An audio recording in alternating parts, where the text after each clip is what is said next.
They say the third time's a charm, folks, so get ready. MSNBC just blew the lid off a new story that proves Donald Trump committed an impeachable offense. Again. Welcome to Occupy Democrats. I'm David Reddish. Impeachment and Donald Trump go together like tequila and limes, which, in this era of American politics, I can only assume most of you have tried, on a regular basis.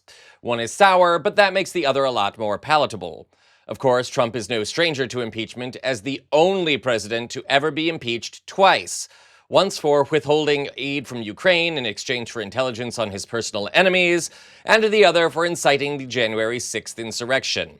The fact that he was acquitted, particularly on the latter, remains one of the lowest points in American history. Need a reminder?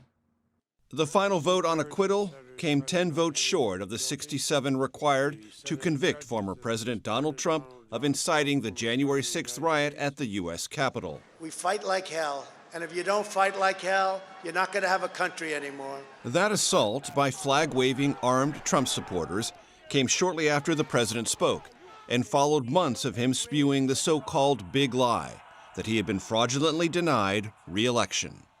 Democratic impeachment manager Joe Neguse of Colorado. Because he assembled the mob, he summoned the mob, and he incited the mob.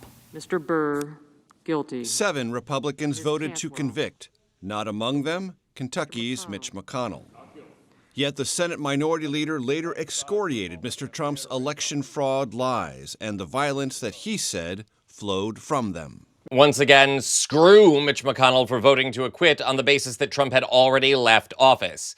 Had he voted to convict, it's likely 10 other Republicans would have voted to convict as well, and we would have cleansed Washington of the taco menace.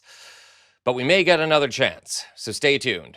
To understand this newest bombshell, we need to look a bit closer at his economic policy, namely his tariffs.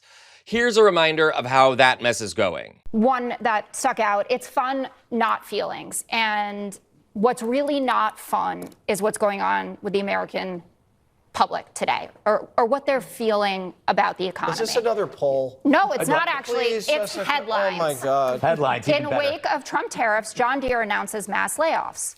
PepsiCo will increase carbonated soft drink concentrate prices by 10%. Sony is raising PS5 prices in the U.S. by $50 across all models, and electric bills are up 10% so far this year. The election, you can say it was about whatever you want, it was about cost of living. That's what it came down to. People said inflation hadn't come down enough. Joe Biden doesn't feel my pain. I don't want to hear about Bidenomics. What's the inflation? So prices are rising, companies are personally pleading with Trump for relief, and the American people are screwed in all of this. Fine state of politics, right? No wonder most Americans loathe the man.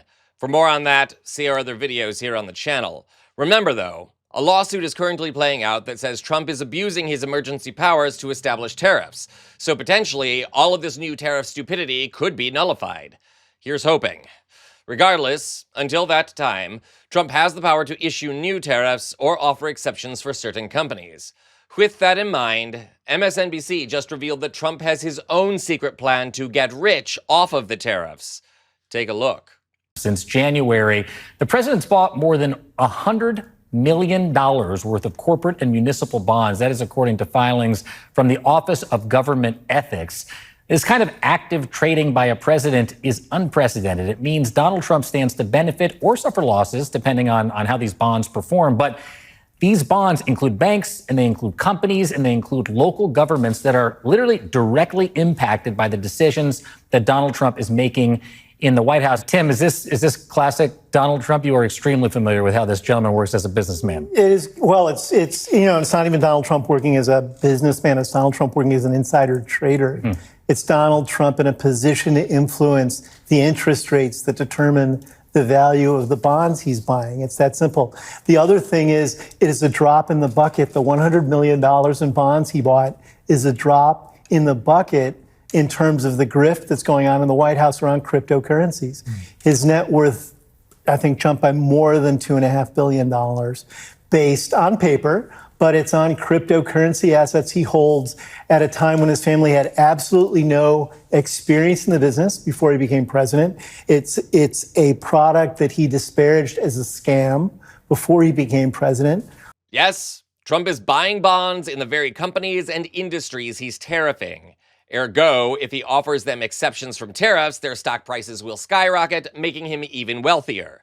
Already this year, Forbes reported that Trump's fortune has more than doubled thanks to his crypto grift, which sees foreign nations funnel money into his pocket. All of this violates the emoluments clause of the Constitution, by the way, which is designed to prevent this kind of corruption. And Trump is doing it all openly. That's how spineless, cuckolded, and worthless this Republican Congress is. But don't act surprised. Since the Citizens United Supreme Court decision, foreigners, corporations, and uber-rich lunatics like Elon Musk have poured huge amounts of money into elections to keep Republicans in power. They have a vested interest in doing nothing and enabling the monster taco. All the more reason to push to expand Congress, add ranked choice voting, supporting Democrats at every opportunity and every level, especially in the midterms next year, and supporting initiatives like those by J.D. Pritzker and Gavin Newsom to redistrict. Trump has given us all the ammo we need to remove him from power. The next step is at the ballot box. I'll see you there. This is Occupy Democrats.